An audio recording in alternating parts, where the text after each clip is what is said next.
Hello mga ka-Clover! Ang video po natin ngayon ay about naman sa mga gamit sa loob ng ating tahanan na hindi na dapat nating gamitin. Dahil ang mga bagay na ito ay magbibigay lamang ng dahilan na magkaroon tayo ng problema sa buhay. Dahil ang mga hindi na kanais-nais na mga bagay na ito ay siyang mga negatibong enerhiya na dapat alisin natin sa loob ng ating tahanan. Number 1, mga sirang orasan. Meron po ba kayong mga sirang wall clock mga ka-Clover sa inyong loob ng tahanan na sira na pero naka-display pa rin at nakasabit pa rin sa dingding?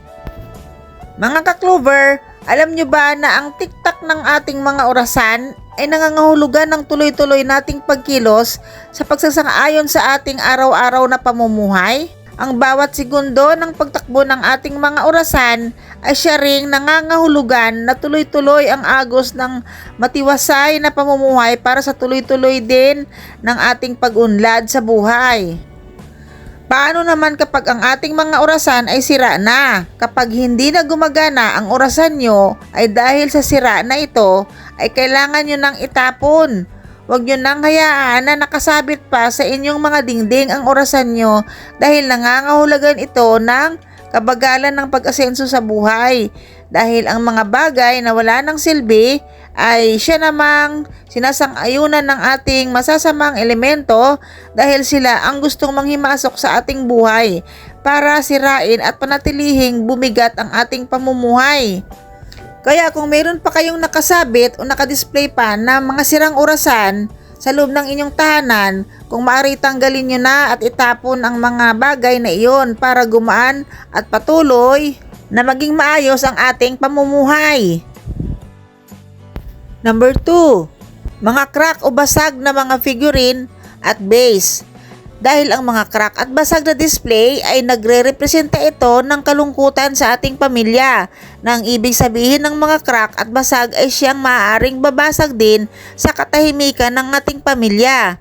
Dahil ang ibig sabihin ng basag at crack na mga bagay na hindi mo na pwedeng ibalik o ayusin para maging buo pa ito, na kahit tangkain mo pa o subukang buuin ang mga basag na ito ay wala ring saysay sapagkat ang katotohanan ay nandoon pa din ang bakat at anyo ng crack at basag na siyang nagdudulot ng hindi magandang relasyon sa inyong pamilya.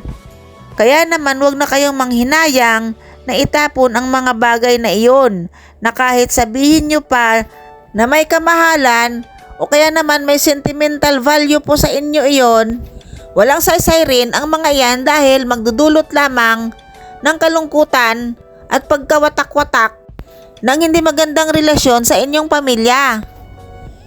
Number 3, mga sira at kupas na mga litrato. Dahil ang ibig sabihin ng mga kupas na litrato ay nangangahulugan ito ng masamang pangitain na magdudulot ng pagkawatak-watak ng pamilya na burahin ang mga masasayang alaala ng buong pamilya sa loob ng tahanan. Paghihirap sa pananalapi na ang kupas at sirang litrato ay humihigop ng negatibong enerhiya dahil sa itsura ng hindi na malinaw ang mga nasa larawan at siyang maaring manatili ang mga masamang enerhiya sa mga litratong kupas na ito. Kaya kung kayo ay may mga litratong sobrang kupas na hindi na mamumukan kung sino ang mga nasa litrato na nakadisplay pa rin, siguraduhin huwag nyo nang i-display pa dahil umaakit ito ng masasamang elemento. Number 4, basag na salamin. Ang mga basag na salamin sa inyong tahanan ay dapat nyo na itong itapon dahil ang mga basag o crack na salamin ay may masamang pangitain ayon sa feng shui expert dahil naghihikayat ito ng mga negatibong enerhiya sa inyong tahanan kasabay ng kahirapan sa pananalapi at maaring pagkakaroon ng walang kagalingang sakit sa isang miyembro ng inyong pamilya. Kaya mga ka-Clover, huwag nang ugaliin pa na i-display at manalamin pa sa basag na salamin. Dahil magbibigay lamang ito ng hindi magandang kahulugan na tayo'y magkaroon ng malaking problema sa ating pamilya. Number 5, mga sirang appliances.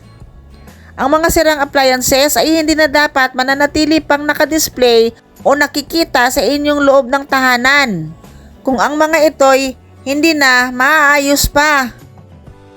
Kaya naman kung kayo'y mayroong mga sirang appliances ay mas nakakabuting ipaayos na agad.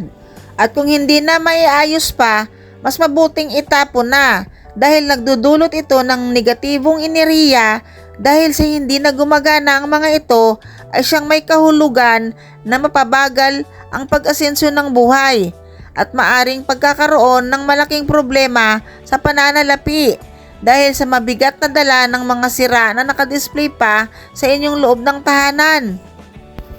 Mga ka-Clover, ang mga bagay na ito na aking binanggit ay mga bagay na maaaring magkatotoo, ngunit ang lahat ng ito ay mga gabay lamang na inirekomenda ng ating feng shui na dapat nating iwasan. At wala naman sigurong masama mga ka-Clover kung ito'y ating sundin. Ang mga pamahiing ito at kasabihan na posibleng magbabago sa ating buhay. Dahil sa totoo lang mga ka-Clover, masarap talaga sa pakiramdam na ang ating loob ng tahanan ay walang mga nakatambak na mga bagay na hindi naman napapakinabangan na. Dahil ang mga sirang gamit na ito ay nanghihikayat ng mga negatibong enerhiya. Nang sa ganoy, tuloy-tuloy ang maayos ng takbo ng ating pamumuhay. Basta tandaan, ang sipag, tiyaga at panalangin ang ating pinakamahalaga na kaugalian na dapat nating gawin sa araw-araw. Kaya kung hindi kayo naniniwala sa mga negatibong mga bagay na ito, wag na lang mag-comment ang hindi maganda. Dapat pag-isipan na lamang kung ito ba'y makakatulong ba sa atin o hindi. Kung ano pa ang hindi nyo nauunawaan sa ating video. Mga ka-Clover, alam ko pong bago lang kayo sa aking mga sinasabi at mga pananalita.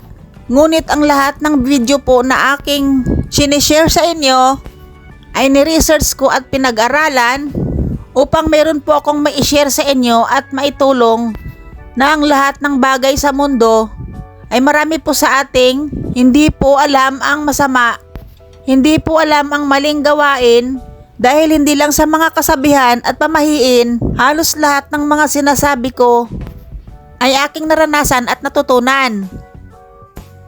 Hanggang sa muli mga ka-Clover!